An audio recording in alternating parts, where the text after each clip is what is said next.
Coming up on Theater Talk. I have this idea that actor, you don't have to know what an actor's talking about. You just have to know that he knows. Theater Talk is made possible in part by the CUNY TV Foundation.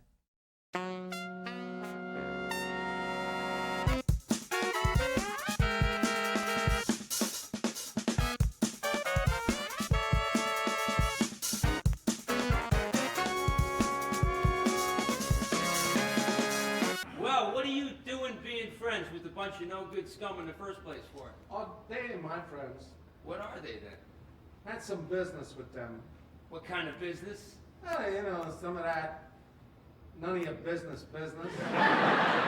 From New York City, this is Theater Talk. I'm Michael Riedel of the New York Post. And I'm the show's producer, Susan Haskins. One of my favorite performances this season on Broadway is by Christopher Walken in the play of Behanding in Spokane. He, of course, is one of our great actors, and I'm very pleased that after this big movie career he's had, he's coming back to Broadway. Welcome to Broadway, and welcome to Theater Talk, Chris. Hi, thanks. Great to see you.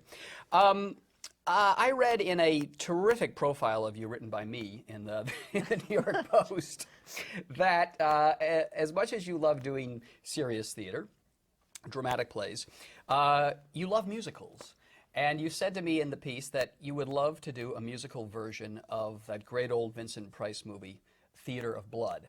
And since that article came out, I understand some people have actually contacted you and made this project start to happen? Yeah, there's a couple of people who have been working on that. I'm not surprised, you know, it seems obvious.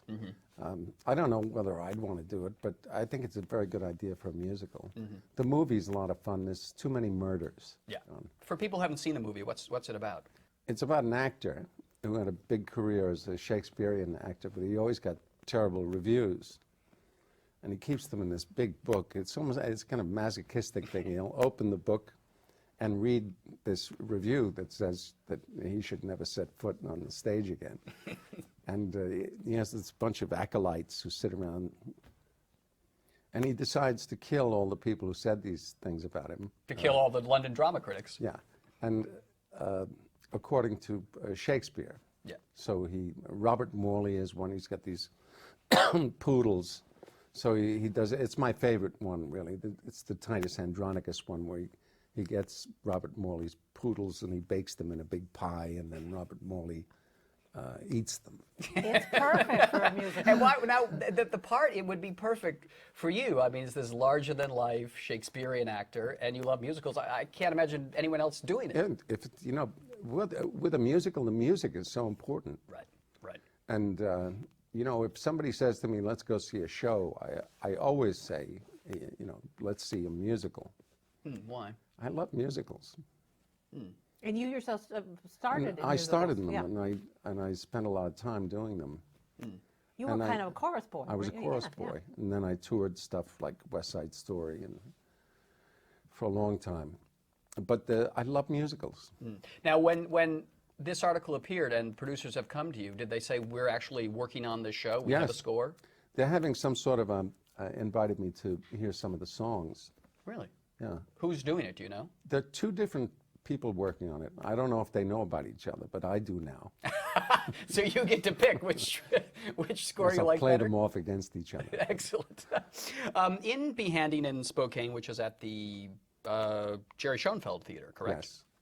Running till June 6th? Yeah. Any chance of extending? I mean, you got great reviews. And yeah, I guess they could do it a little bit longer. would you stick around with it? I think I would. Right. Going back to your musical theater roots, one of the things I noticed about your performance in this play, you're playing a menacing but funny guy who had his hand hacked off many years ago, and you're looking for the hand. But it's a wonderfully physical performance, just the way you sort of move about on the stage. Does that all come from your dancing background, your physicality on the stage? I guess, you know, if you play a part and there's a lot of stuff I have to do, I've got a lot of props and so forth, and to do all that with one hand is tricky. Yeah. You have to bite things and, you know, carry things in your teeth and kick them around with your feet, and then you have to find a way to do that. And then the other night a piece of paper got stuck to my shoe and I had to get it off. And I had to do it with my foot. But those are sort of great, those moments. Well, I guess, but yeah, having to do things with one hand brings up a lot of stuff. Do you choreograph the whole? All No, the it stuff just that- happens. It just happens. Yeah. So you're not an in actor. rehearsal. So you don't work everything out, every little bit out. You just. Well, in rehearsal, that's the thing about the theater. You know, you try to find. Our director said to me one day that looking for a serendipity, you know, some sort of accident that works, and then you try to, and then if it works, you can repeat it. It becomes part of the performance. Who is your director? John Crowley. And how much of the blocking did he have worked out before you came into the mix? Well, he had a lot worked out, but in rehearsal, then stuff happens. The other thing that to me is the most startlingly wonderful about your performance is your intonation, your line readings. Do you work those? Do you almost like say, oh, how does it sound if I say it like this? How does it sound if I say it like that? Because you're so Yeah. offbeat. Yeah. I think that's right. Yeah. I do it in my kitchen by myself, and usually I'm doing something else, cooking or something, and I have the script on a counter, and I read it not loud but out loud, and sometimes stuff just sounds good. And then what's the determination to you if it Then works? I keep it. It's interesting you say she's talking about your line readings, which you're famous for. I mean, the quirky line reading, the eccentric line reading. You often remind me of a wonderful actor, Patrick McGowan, who would read lines in ways totally unexpected. Is that something that you always did, or something that you have developed as a kind of Christopher Walken signature part of your acting? I don't know. All that is mysterious to me, but I think it has a lot to do with my basic training, which was in musicals and in dancing, and it's that rhythm thing, you know, hearing stuff in beats, and you know, frankly, 8 counts. How does that work? And combination, you know, a 1, 2, 3, 4, 2, 2, 3, 4, 2, 3, 4, and then you hear some kind of what do they call it in England? Skittle. Yes, right. Yeah, you hear a kind of jazz. You know, that's how. And that's how you hear a play when you're reading it in your kitchen? That's how I hear my part. Well, it is like jazz. It is. Yeah. It's interesting. Because I have this idea that actor, you don't have to know what an actor's talking about. You just have to know that he knows. Yes. Interesting. Yeah, I've had that in being in foreign countries. I've gone to the theater and watched a play. Right. And not known what was going on. But it was wonderful to watch because I knew that they knew, you know, they were. Right. You know, some of the actors tell me when you're doing Shakespeare, if you forget the lines, if you keep the rhythm going, the audience doesn't know that you've forgotten the speech. Yeah, but you have to be good at that. Yeah. I know an actor who would do that, and he would just go off, but he was really good at it. If I'm doing Shakespeare and I forget my line, I'm in big trouble. You can't versify? No. Speaking of Shakespeare, you have done a fair amount of Shakespeare. I saw years ago a brilliant Coriolanus that you did at the Public Theater, all in leather, I remember. Yeah. Directed by, who was it? Yes. Stephen Burkhoff. Stephen Burkhoff. Yeah, that was, I haven't had a lot of good things in Shakespeare, but that was a good one. Yeah.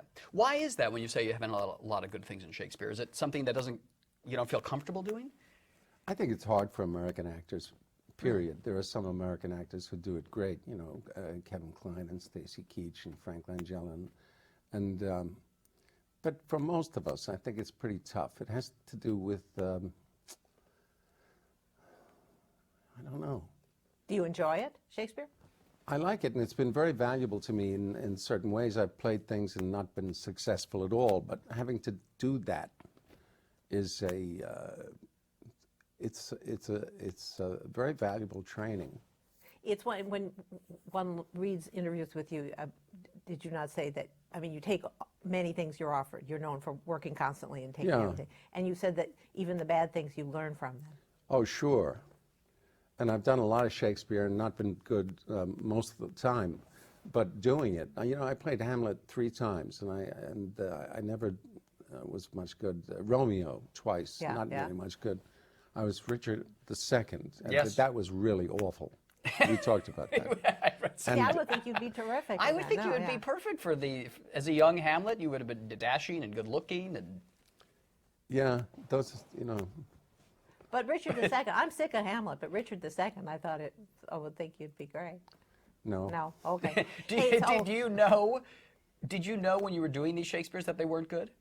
When I was doing, Yeah. oh yes, and that's another thing, you know, to be on stage doing something, and know that you're not good is tremendous. You know, that takes. Laurence Olivier said that an actor has to be sensitive and yet have to have a hide like a rhinoceros, and there's something in that. You know, you have to be able to, you know, be there, and you also have to be pretty resilient. And because Sorry. You finish. no, your because you know, basically it has to do with, you know, keep putting one foot in front of the other and keep going. Now you told me that you don't read your reviews until the show's over. I wait a while. You wait a while. But I do read them. Very interested. Really? Glad you. I hope you like those Behanding reviews. Well, I got everything in a big envelope. Yeah. But just like Vincent Price in Theater of Blood, wandering around with his I hadn't reviews. thought of that. Do you read your bad reviews too? Oh, sure. And you learn something from those I as well? keep everything. Really? Everything written about you? Yeah, because well, I mean, I read your interview the other day, and I read it a few times, and I thought, oh, that's interesting. You know, just something about yourself that you didn't notice. But that's a puff. What hadn't you noticed? Oh, that I'm not Michael going to say it now, but All you know, that's what happens.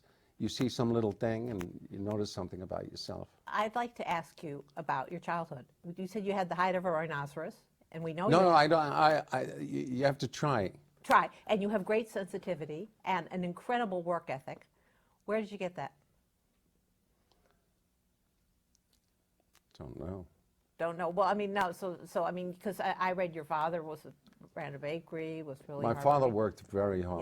Yeah. Yeah, my father was the hardest working person I have personally known. And the great thing about it was that he did that because that's what he loved to do. Yeah. He had a bakery. In Queens, right? In Queens. It was his bakery. And he was a German immigrant. He was right? Yeah. German-American. He came here as an adult and from difficult circumstances. My mother, too, you know, post-World War I Europe. And, you know, they came to America, and it was great. And my father had a bakery, and he loved it. He went there 7 days a week. Some people work hard because they have to, but he really loved it. And as you love acting and Yeah. working, and your mother put you in show business. My mother was smitten with show business. When she said you're going into show business, do you remember that? How'd you feel about it? I don't remember. I have 2 brothers. We Yeah. all did that, and so did a lot of kids in those days. What'd she have you In the doing? 50s, after Yeah. the war, you Yeah. know, television got started, Uh-huh. and it all came from New York. There was no videotape. Yeah. There were 90 live shows from New York every week. A lot of them, we were saying 15 minutes, Yes, and yes. they used a lot of kids. You know, TV was very family-oriented, and especially holidays. They just bring kids in and stick them around like, you know, plants. And that'd be you. And that'd be me. And there were schools for those kids so that they could do that. 3 of them. And it was a big thing. Then videotape got invented someplace in the late 50s, Yeah. and everything moved to California. Yeah. But in those days, all that TV came from, I would say, 6-block radius out of Rockefeller Center. There was, So you Studio went to- 54 and the Every- Ed Sullivan's Theater was over there? well, where David Letterman is now, That's I think right, was Ed Sullivan. Yeah. Any chance you would have gone to work in your father's bakery at all? I did, sure. I often did. So then when did you become a chorus boy? Oh, you know, when I was a teenager, because I'd always gone to dancing school. So- It was just a natural step to you know, go and audition for a show. And You told me So you how auditioned did- for Jerome Robbins. You auditioned for the I great did. ones. oh yeah, I did a lot of auditioning. Yeah. And I wasn't a great dancer, but I was tall. And so poised. I mean, from that things I've seen, you had such poise. You still do. Well, the tall dancer, he doesn't have to dance that great. It's kind of a premium. You can stick him in the back. You can still see him. You know. You reminded me of Tommy Tune a bit. Well, in fact, Tommy Tune and I did a musical together called Baker Street. Right, of course, yeah. We had a big number, and in fact, that number, me and Tommy Tune, another guy named Avon Harum, we were the villains in this kind of ballet that ended the first act, and it was very successful. And from that, I got asked to audition for The Lion in Winter.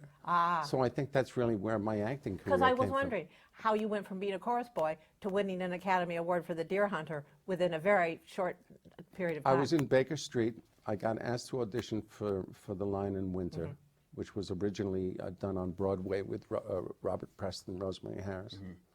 And a guy who used to walk around saying, "I'm writing this musical with my friend." And everybody said, "Yeah, right." And it was James Riedel who wrote Hair. Oh, that's right. He was in that. That's right. He was the Richard. Yes, yeah. Oh, I didn't realize it was a Lion Richard. Yeah, Lion Winter. and so he wrote Hair. Yeah. And I think I guess he. Was he like a straight guy then? I mean, straight, I mean, non-drug. I love you, James Riedel. Was he different then? No, he was a very handsome guy. He was a terrific actor. And, he was writing a musical. But he turned out to write, one of the monster musicals. I all the know. time, yeah. We love him. And I really never saw him after that. But, yeah. So how did you get to And then Deer I got Hunter? into a Yeah. movie. And, Yeah. a lot of people know your background in the theater, but you've worked with some of the real legends of the theater. What was Robert Preston, who was one of my favorites, what was he like? Really a great actor. And he was very good to me. They were going to fire me because I was so nervous. Really? And this being your first non-musical job? Yeah, I was terrified. And he was very nice to me. And in fact, he interceded. He said, give him a minute. And they were going to fire you because they could see you were nervous on stage, or you didn't? I had a scene with him. What were you playing? I was the King of France. I don't know why that's funny, but it is. It is. Hello, I'm the King of France. Who are you? and I had to pour him this goblet of wine and hand it to him. And I had on this ridiculous outfit. And I handed him, and my hand was shaking, and it would spill all over the place.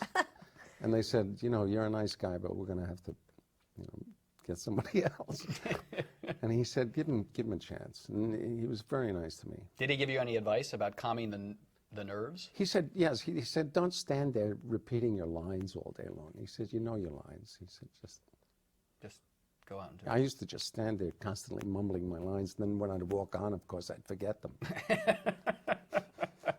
Another great that you worked with, you were telling me about the other day, and you have some wonderful observations about him, was Noel Coward, because he did High Spirits, is a musical that he directed that you were dancing in. It was the musical of his play Blithe Spirit, right, with Tammy Grimes, B. Lilly, and he directed it. I think it was the last thing he did. He was, I think, not in great health, but he was wonderful. Didn't he take you out to dinner? He did. We put this number in very quickly, and it worked. Me and two other guys, a number with B. Lilly called "Something Is Coming to Tea," and it was very complicated. And it worked. And he took us to supper. I don't want to drag it out, but it was great. We all sat in this kind of Sardi's place in Boston. You're out of town with the show. He said, and he said, "Will you have a drink?" And I said, "Well, I'll have a Coke." And all the other guys said, "Yeah, Coke." And he said, "Well, I'll have a Coca-Cola also." And then, "What would you like to eat?" And somebody said, "Tuna fish sandwich." And then the other two said, "Yes, tuna fish sandwich." And he said, "Yes, I'll have a tuna fish sandwich." So we all had Cokes and tuna fish sandwiches. And he ate his sandwich with a knife and fork. I'll never forget. So he was absolutely charming. And in total control as the director, right? He really felt this was a man who knew everything. Everybody respected him so much. Yeah. And very nice. And B. Lilly? Yeah. B. Lilly was great. Eccentric, of course. Yeah. But she got the longest hand I've ever seen in a Broadway show. She finished this number about poltergeists or something, and I used to time it. They would applaud for 5, 4, 5, 6 minutes.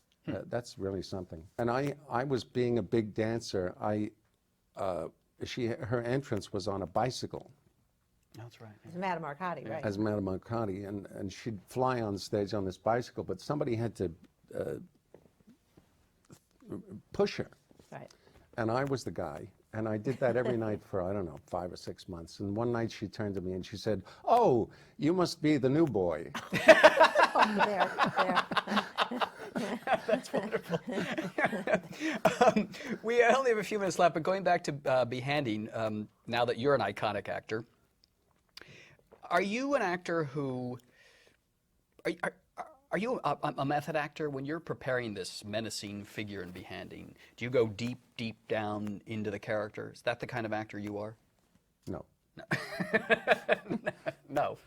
How do you approach a role like this? This guy who's a killer, who's dangerous. I mean, the whole time he's on stage, you don't know what he's going to do to the other people there. Yeah. You know, I always, with me, it's never changed much from when I was 9 years old, you know. I'll be this and you be that, and we'll pretend, and my friends and I used to go see movies, particularly war movies or any kind of action type of thing. Then we'd go and do the movie out in the lot next door, and it's still like that. That's the Chris Walken School of Acting. That's what it is. Have you taken acting lessons over the years? I have. Did you study with serious teachers? Yes. And you know, basically, it's the 7-year-old thing. Let's have fun. And thank goodness. yeah, well, you told me the director at one point when you were talking, he said, now, because this guy's with one hand, and the director said, now, Chris, what do you think is going on inside? What's going on inside this guy? How's he feeling? Yeah, we did talk about that, you know, what it was all, you know, what's his life. And I said, you know what I think this is? This is like about watching Chris run around with one hand. Well, it kind of is, and that's why it's kind of fabulous. But you see, I like that approach to acting, and I think that's the kind of approach that Noel Coward would have had. I think because you're I've right. read what Noel Coward said about acting, and he said, you know, you have to have a natural ability to make the character come alive. He said, but then you just have to have basic technique to do it, and then you just do it. Yes, you know, it's very difficult for me to talk about these things, but I do think that are you glad you're there? Are you glad you're watching? Is this entertaining? I love that moment in the Gladiator movie where Russell Crowe throws his knives into the ground and he says, "Are you entertained?" That's da, da, da, da, da. It is clear you're having so much fun. It up is there fun. I in mean, that's why Behanding. Well, you're that so is much fun to contagious. watch. Of course and it it's is. wonderful. Yeah, Hey, sure. they wrote in Playbill or somewhere that you were the last person cast in that production. Is that true? Yes, well, the part was written for somebody 20 years younger than me. Because it's hard to imagine that play without you. We had to bump Yeah. up all the ages Oh. in the play. I think he says I've been searching for my hand for 27 years. But then they got me, and I said, well, I can't say that. I said, make it 47 years and make my mother 90-something. and I said, the whole thing is funnier. First of all, a guy, you know, my age, still chasing around for his hand, and his mother's climbing trees. Yes. And he still lives with his mother, and he's afraid of her, and she finds his porn magazines, and it's just funnier. All right, the play is Behanding in Spokane at the Schoenfeld Theater. A lot of talk about extending. You think would you stay on with it past June 6th? I think I would, you know, for a while. Yeah, you're having a good time. And after that, you're open to Theater of Blood, possibly? Got to hear the music. I think that's very, Some enchanted evening. very smart. And what, you got 4 movies in production, something like that? No, I have lots of movies that never came out. Oh, because when you look at your IMDb listing here, there's like, I think No, 5 of them here. They're not coming out? In the elephant boneyard. Don't hold your breath. Do you get I- disappointed by that when Yes. they don't come out? Yes, Yeah? of course. You spend all your time and Especially if you think you're okay in them, then, yeah. It just means more theater from you. That can't be bad for us who go to the theater regularly. or something. Anything. Aromatherapy.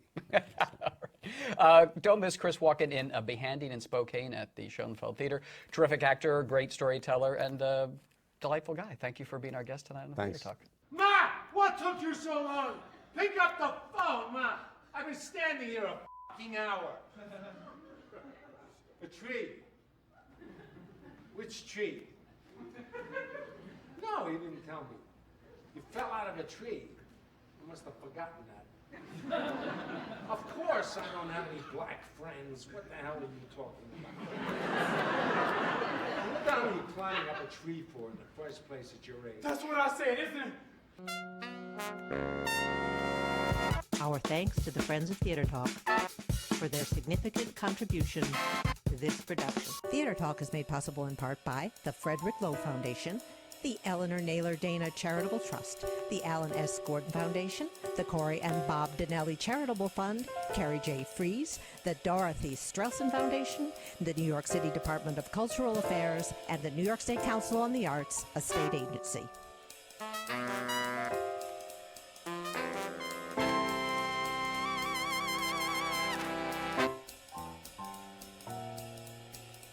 We welcome your questions or comments for Theater Talk. Thank you and good night.